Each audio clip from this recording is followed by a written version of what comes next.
반갑습니다. 오늘 우리가 나눌 말씀은 마태복음 23장 1절에서 13절까지, 마태복음 23장 1절에서 13절까지 예수만이 나의 방법이다 라는 제목으로 나누시겠습니다. 합독하시겠습니다.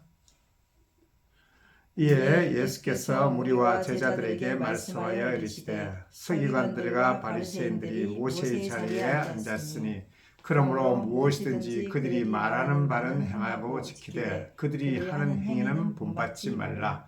그들은 말만 하고 행하지 아니하며 또 무거운 짐을 묶어 사람의 어깨에 지우되 자기는 이것을 한 손가락으로도 움직이려 하지 아니하며 그들이 모든 행위를 사람에게 보이고자 하나니 곧 그 경문띠를 넓게 하며 옷을 길게 하고 잔치 일자리와 회당의 높은 자리와 시장에서 문안받는 것과 사람에게 랍비라 칭함을 받는 것을 좋아하느니라.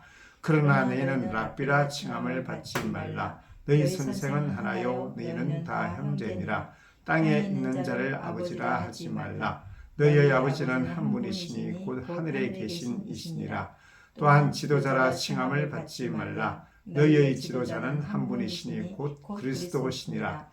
너희 중에 큰 자는 너희를 섬기는 자가 되어야 하리라. 누구든지 자기를 높이는 자는 낮아지고 누구든지 자기를 낮추는 자는 높아지리라. 화 있을진저 외식하는 서기관들과 바리새인들이여, 너희는 천국 문을 사람들 앞에서 닫고 너희도 들어가지 않고 들어가려 하는 자도 들어가지 못하게 하는도다. 아멘. 오늘 마태복음 23장은 1절과 12절까지에서는 유대 지도자들에 대해서 그 사람들의 칭찬과 자랑을 구하는 그들의 모습을 예수님께서 꾸중하시는 것과, 그리고 13절부터 그리고 또 36절까지는 화 있을진대 외식하는 서기관들과 바리새인들이여 라는 하나님의 예수님의 직접적인 꾸중, 그들의 모습을 바로 세세하게 꾸짖는 그런 것으로 23장이 이루어져 있습니다. 지난 설교에서 유대 지도자들이 메시아에 대한 잘못된 지식으로서 판단을 했죠. 그래서 이 땅에 오신 예수님을 받아들이지 않고 자기의 관점에서 이 하나님의 아들로 선포되셨다고 증언하는 이 그런 부분에 대해서 받아들이지 않고 오히려 반대하죠. 하나님의 아들로 오셨다고 예수님께서 계속 이야기를 하시는데도 그들은 예수 그리스도를, 예수님을 오직 랍비나 또는 선생으로서 여기면서 하나님으로부터 오신 것을 인정하지 않고 계속 대적하는 그런 모습을 보입니다. 사도 바울은 로마서 1장 3절과 4절에서 이렇게 얘기를 하죠. 그의 아들에 관하여 말하면 육신으로는 다윗을 혈통해서 나셨고 성결의 영으로는 죽은 자들 가운데서 부활하사 능력으로 하나님의 아들로 선포되셨다. 그렇게 이야기하고 있습니다. 예수님이 죽은 자들 가운데서 부활하심으로써 능력으로 하나님의 아들로 선포되셨다고 하는 것입니다. 그렇다면 지금 아직 예수님은 십자가의 죽음의 과정에 있는 거고 아직 돌아가시지 않으셨죠. 그러면 이 유대 지도자들은, 그리고 제자들조차도 예수님을 실제로는 인정을 하면서도 하나님의 아들로는 믿지 않고 인정을 하지 않는 단계입니다. 예수님께서 이 땅에 오셔서 하신 사역은 분명히 우리가 앞에서 쭉 보았지만은 병을 고치고 그리고 천국 복음을 선포하시고 그들을 가르쳤어요. 그렇지만 이 사역은 궁극적인 것은 죄의 문제를 해결하기 위해서 오신 것임을 나타내는 거죠. 궁극적인 목적은 죄의 해결임을 우리는 계속 이야기를 했습니다.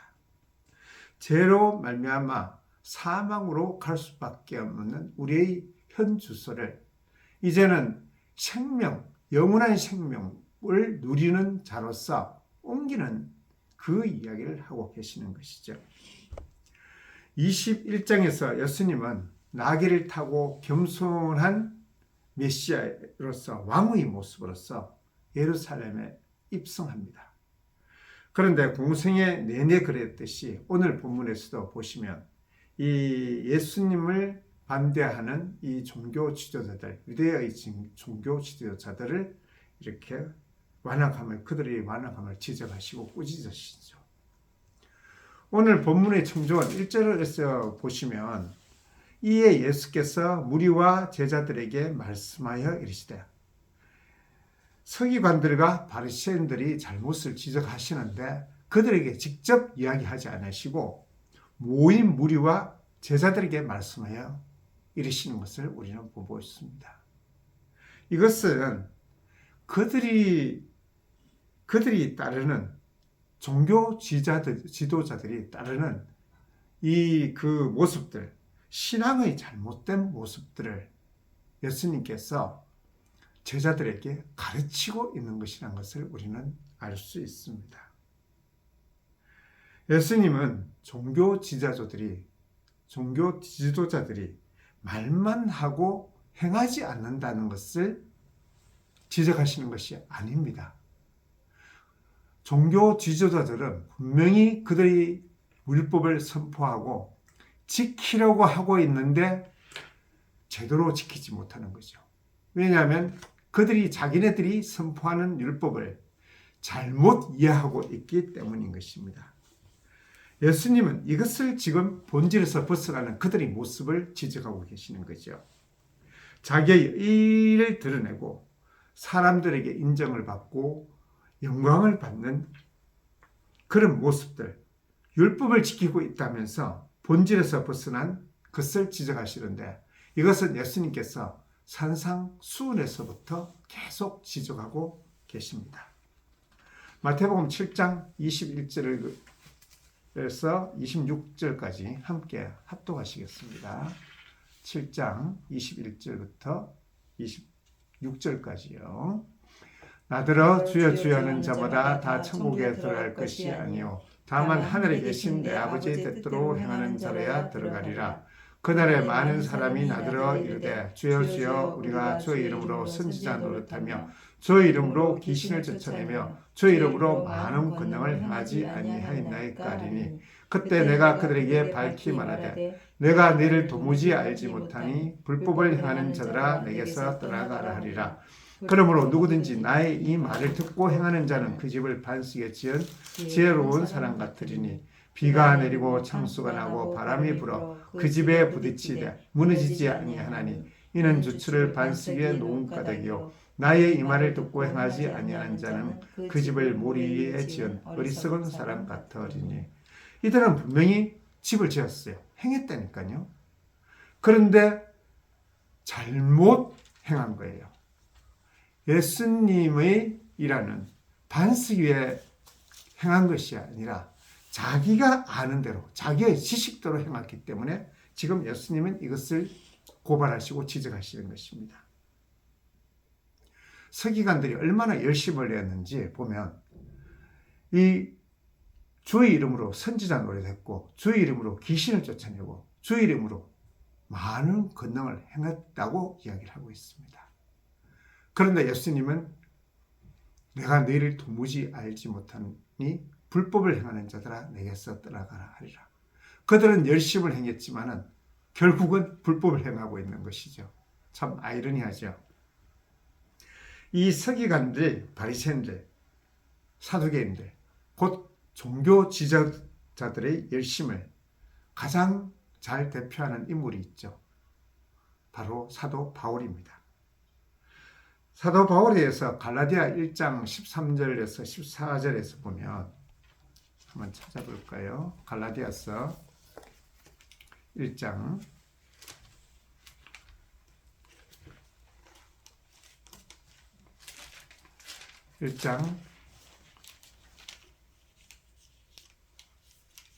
13절에서 14절.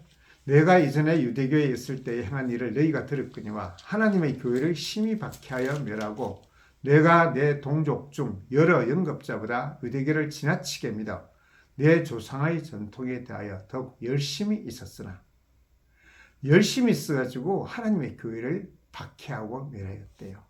그리고 여기 동족중 여러 영갑자보다 자기 동년배라고 해야 되겠죠. 동년배들보다 유대교를 지나치게 믿었답니다. 얼마나 열심히 했으면 이렇게 얘기할 수 있을까요? 그리고 빌립보서 3장 4절에서 3절 5절에서 6절을 봐도 또 그런 말이 나옵니다. 3장 5절에서 보면 나는 8일 만에 할례를 받고 이스라엘 족속이요 베냐민 지파요 히브리인 중에 히브리인이요 율법으로는 바리새인이요 열심으로는 교회를 박해하고 율법의 의로는 흠이 없는 자라. 저는 이 6절을 읽을 때마다 참 대단하다는 생각을 해요.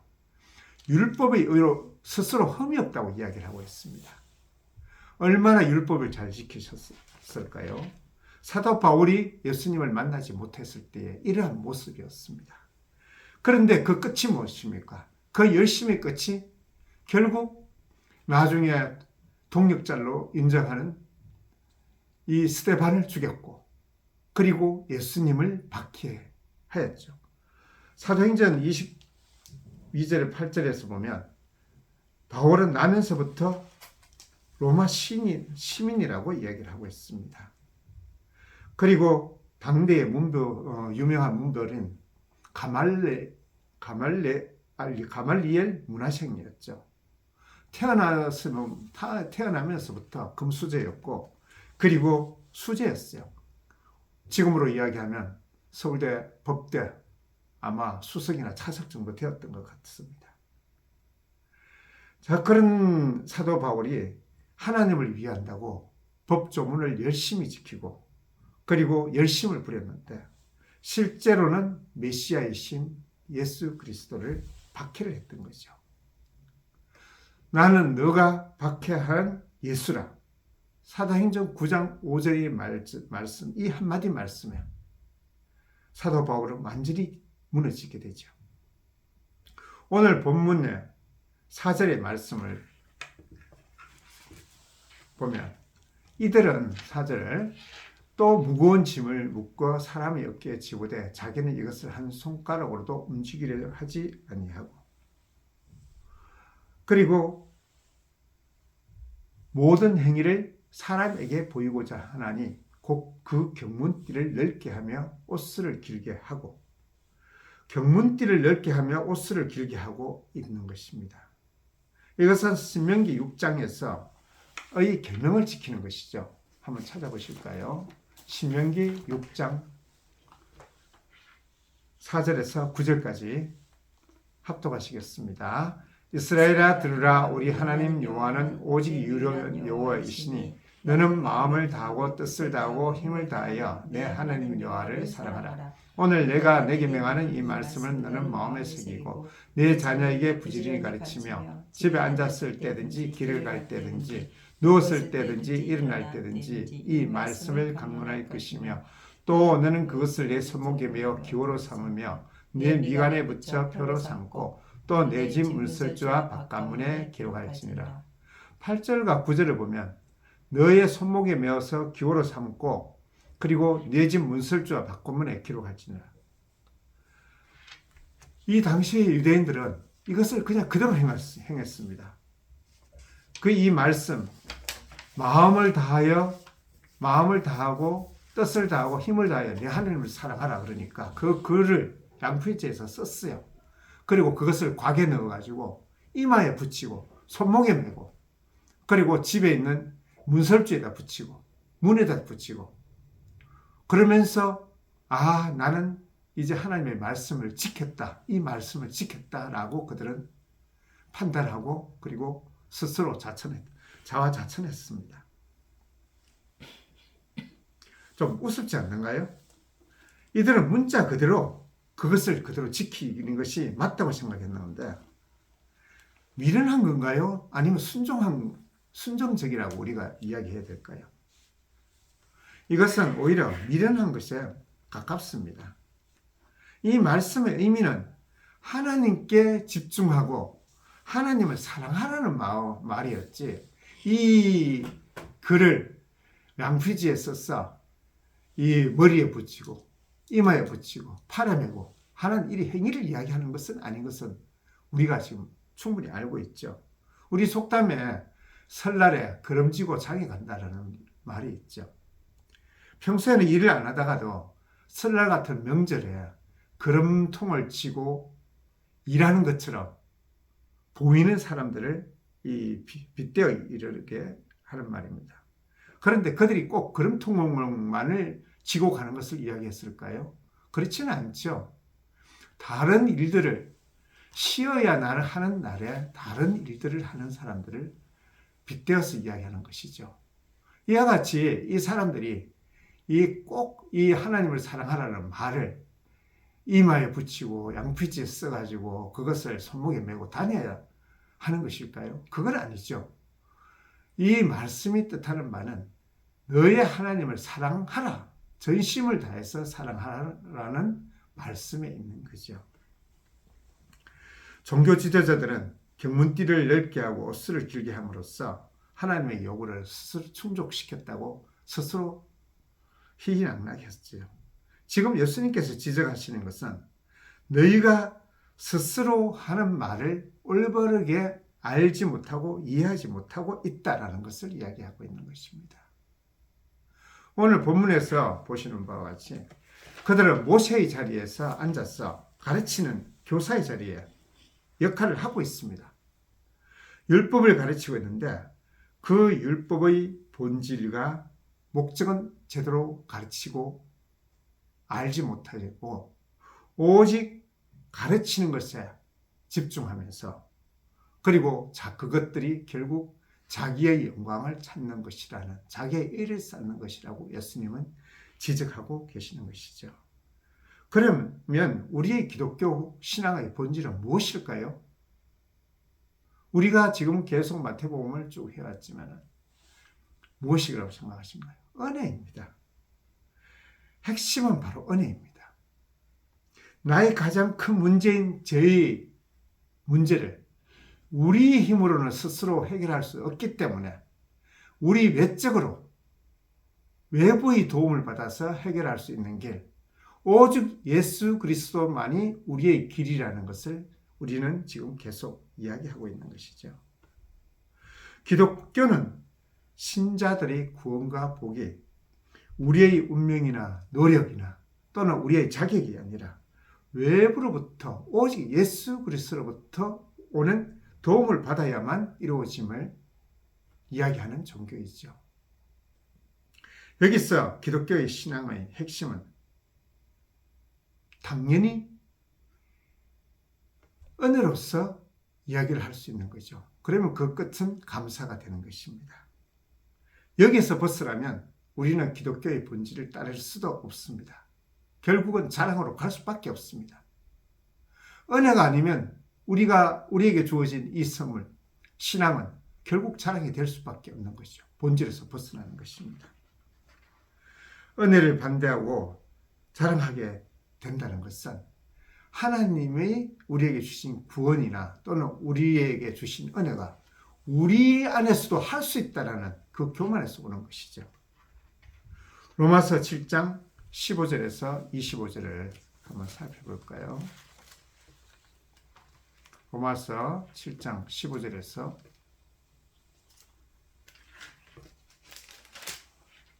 25절을 보면 내가 행하는 것을 내가 알지 못하나니 내가 원하는 것을 행하지 아니하고 도리어 미워하는 것을 행함이라.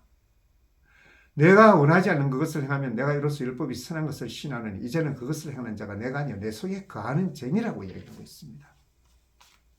그러면서 사도 바울은 내 속사람으로는 하나님의 법을 즐거워하는데 내 지체 속에 있는 한 다른 법이 내 마음과 싸워서 나를 죄의 법으로서 사로잡는 것을 본다, 그렇게 얘기하고 있습니다.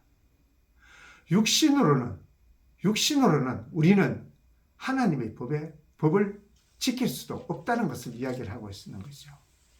그래서 24절에서 고백하죠. 오라 나는 공고한 사람이로다. 이 사망의 몸에서 누가 나를 구해내랴. 여기서 사도 바울이 끝났다면 우리는 육체의 이 소욕에서 벗어날 수 없었을 것입니다. 육신의 정욕에서 벗어날 수 없었을 것입니다. 그런데 사도 바울은 찬송하죠. 우리 주 예수 그리스도로 말미암아 하나님께 감사하다. 우리 주 예수 그리스도로 말미암아서 내가 죄의 법에서 벗어날 수 있는 것을 찬송하는 것입니다. 우리에게는 선을 행하는 능력이 없다고 지금 고백을 하면서도 내 속에 있는 죄의 지체가 끊임없이 나를 사로잡는다고 고백하면서 되지 못하는, 온전하지 못하는 나의 모습을 정말 입으로 고백하면서도 결국은 찬송으로 연결되는 것은 우리 주 예수 그리스도께서 계시기 때문인 거죠. 그러한 고백이 우리의 고백이 되는 것이죠. 우리 주 예수 그리스도로 말미암아 하나님께 감사하려다. 그런즉 내 자신이 마음으로는 하나님의 법을, 육신으로는 제 법을 따르노라. 내 자신이 여전히 나의 공고함, 육신의 공고함을 이야기하면서도 예수 그리스도로부터 오는 그 구원의 기쁨을, 구원의 감사를 사도 바울은 하나님께 드리고 있는 거죠. 25절 오늘 본문에 25절에서 계속 로마서에 지금 25절에서 이야기하는 것처럼 사망으로 가는 절망에서 벗어날 유일한 길은 예수 그리스도입니다. 아무든지 나를 따르는 자는 자기를 부인하고 자기의 십자가를 지고 나를 따를 것이라. 우리의 삶이 계속되는 매 순간순간마다, 모든 상황마다 이 고백이 우리의 실천이 되는 것, 이것이 신앙이죠. 기독교인 것이죠. 이 싸움을 해야 되십니다. 내 자신의 부인을 있어야 하는 이 싸움은 계속되어야 됩니다. 그러나 오늘 본문의 예수님의 시대, 이 유대 종교 지도자들은 자기를 앞세우기에 바빴죠. 자기를 드러내고 자기의 영광을 채기에 바빴기 때문에 예수 그리스도를 부인하는 거죠. 하나님의 아들 메시아를 부인하는 거죠. 그런데 이것은 그때만의 문제가 아닙니다. 어느 시대나 어느 상황에서나 심지어 오늘날에서도 모든 사람들이 본성적으로 틀릴 수 있는 문제들인 것입니다. 죄의 본성은 언제나 하나님의 영광을 대신하려 드는 거죠. 자기를 드러내고 자기를 자랑을 하려는 것, 이것은 모든 인간들의 본성인 것입니다. 심지어 십자가마저도 자기의 자랑이 되는 것을 우리는 경계해야 됩니다. 진정한 자신의 죽음, 진정한 자신의 자기 부인, 그 위에서만 진정한 하나님을 믿는 신앙이 실현되는 것이죠. 남과 비교하지 마십시오. 상대적인 우위를 누리려고 하지 마십시오. 사람 앞에 서지 마시고 하나님 앞에 서십시오. 하나님을 아버지라고 부르면서 그리고 사는 참다운 신앙의 인생이 얼마나 복된 것이며 얼마나 귀한 것인지 우리는 스스로 이것을 깨닫고 스스로 자랑하며 그리고 소망하는 귀한 하나님의 자녀들의 자리에 있어야 됩니다. 이것이 우리의 구원이고 우리의 자랑 되시기를 진정으로 소망하고 또 축원합니다. 잠시 기도하시겠습니다. 하나님 아버지, 은혜를 감사드립니다.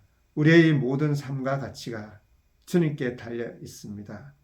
우리의 제약된 본성을 해결하게 해주시기 위해서 우리에게 우리 주 예수 그리스도를 보내셨음을 믿습니다. 오직 우리 주 예수 그리스도 안에 우리의 죄의 문제와 해결과 그리고 보상과 소망과 영광이 있음을 우리는 확신합니다. 항상 예수 그리스도의 사랑에 항복하고 또 그 은혜에 감사하는 우리 자녀들 되게 하여 주시옵소서. 우리의 삶이 주님께 바쳐지는 산제사가 되게 하여 주셨어. 우리에게 궁극적인 승리를 우리에게 주시는 귀한 아버지, 참으로 주님의 십자가를 맛보게 하여 주옵소서. 참으로 감사할 뿐입니다. 주님께서 아버지 참으로 부활절을 사순절을 맞아 우리의 아버지 삶이 주님께로 인도되게 하여 주옵시고 우리 주 예수 그리스도의 십자가를 더욱더 잘 아는 시간들 되게 하여 주시옵소서. 감사하고 감사하며 우리 주 예수 그리스도의 이름으로 기도드렸습니다.